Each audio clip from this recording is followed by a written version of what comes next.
President Trump announced that the U.S. Space Command is going to be moving their headquarters from U.S. Space Command from Colorado to Alabama. This reverses a former decision from President Biden not to relocate the headquarters, which actually was a plan that President Trump had during the final days of his first term. So what can we expect as the president's original plans now move forward? Well, joining me now to discuss this is former Congressman Mo Brooks. He served Alabama's 5th Congressional District for more than a decade. And while in Congress, he was part of the Armed Services Committee as well as the Committee on Science, Space, and Technology. Mo, welcome back to Washington Watch. Long time no see. Great to have you. My pleasure, Jody. It's always good to see a friend from our days in the United States Congress where we worked together and a fellow conservative. Unfortunately, there aren't enough of us in Washington right now. That's a fact. But listen, I remember having many conversations with you on multiple topics, but one of them was the Space Command. And you actually taught me a lot about Huntsville and what is already in place there. I want to get to some of that here in just a moment. But first of all, give me your overall reaction to the news from the president on this. Well, I'm elated that finally, once again, we have another presidential decision that recognizes that the Redstone Arsenal, which neighbors Huntsville, Alabama, is the superior location for Space Command. I'm a little bit disappointed that President Trump took 8 months to get this done. It was one of the things that he announced he was going to do back in January of 2021, right before he left office. But it was consistent with and in accord with a competition that had taken place. And the United States Air Force had determined that Redstone Arsenal here in the Tennessee Valley of Alabama was the superior place to locate Space Command because of all the things that we already do. You know, we're called the Rocket City. And what that means is Huntsville, Alabama, Redstone Arsenal, Marshall Space Flight Center, we're pretty much the birthplace of America's space program. You know, all those gee whiz bang weapons that you see that the military uses on a regular basis, particularly those that go through the United States Army, they're all purchased through Redstone Arsenal here in the Tennessee Valley, every single one of them for the use by the United States Army.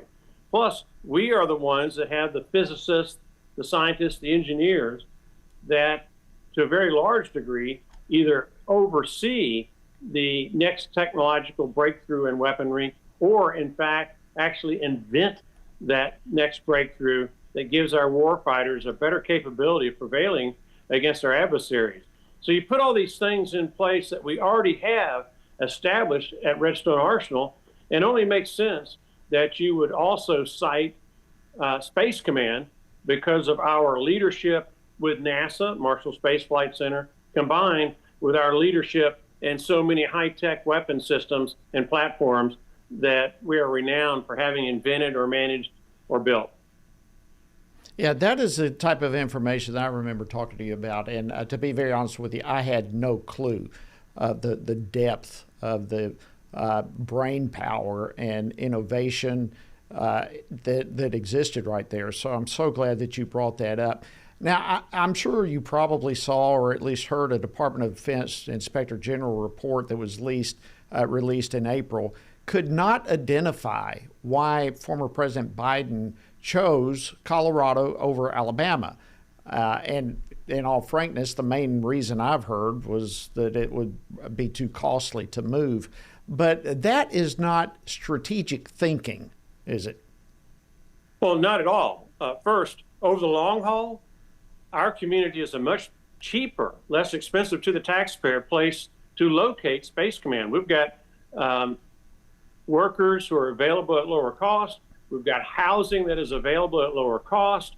We have lower taxes that are burdening citizens in the state of Alabama than we have, say, in a place like Colorado. And so the cost argument is a false one.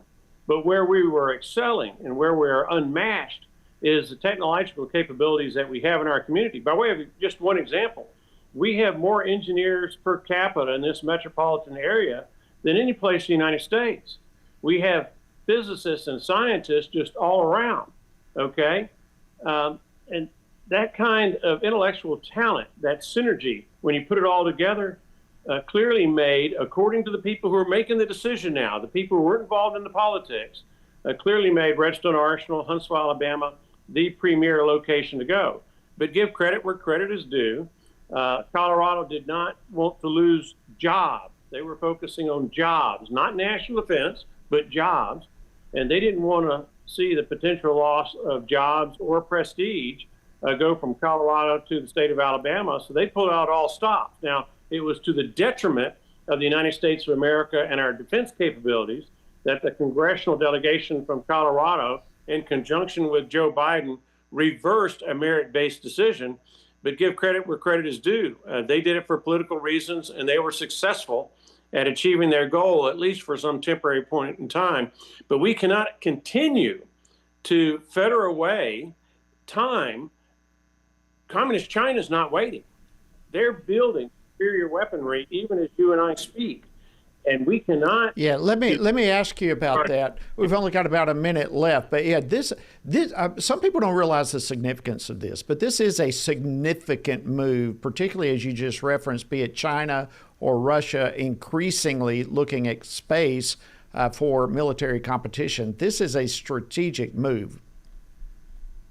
Absolutely.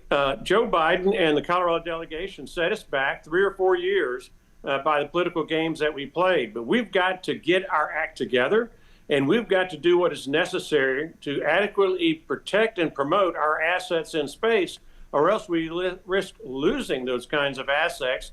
And people may not realize it, but probably close to 80 to 90% of the weaponry that the United States of America uses, our advanced weaponry, is reliant upon space platforms for location capabilities to ensure that that weapon hits what you actually want it to hit. Our global positioning satellite system, by way of example, not just the one that the public has access to, but also the ones that are more sophisticated that are for military use. We're going to have to wrap up. We got to protect them. We're going to have to wrap up there. All right. Former Congressman Mo Brooks from Alabama, great seeing you. It's an honor to have you on the program. Thanks for joining us.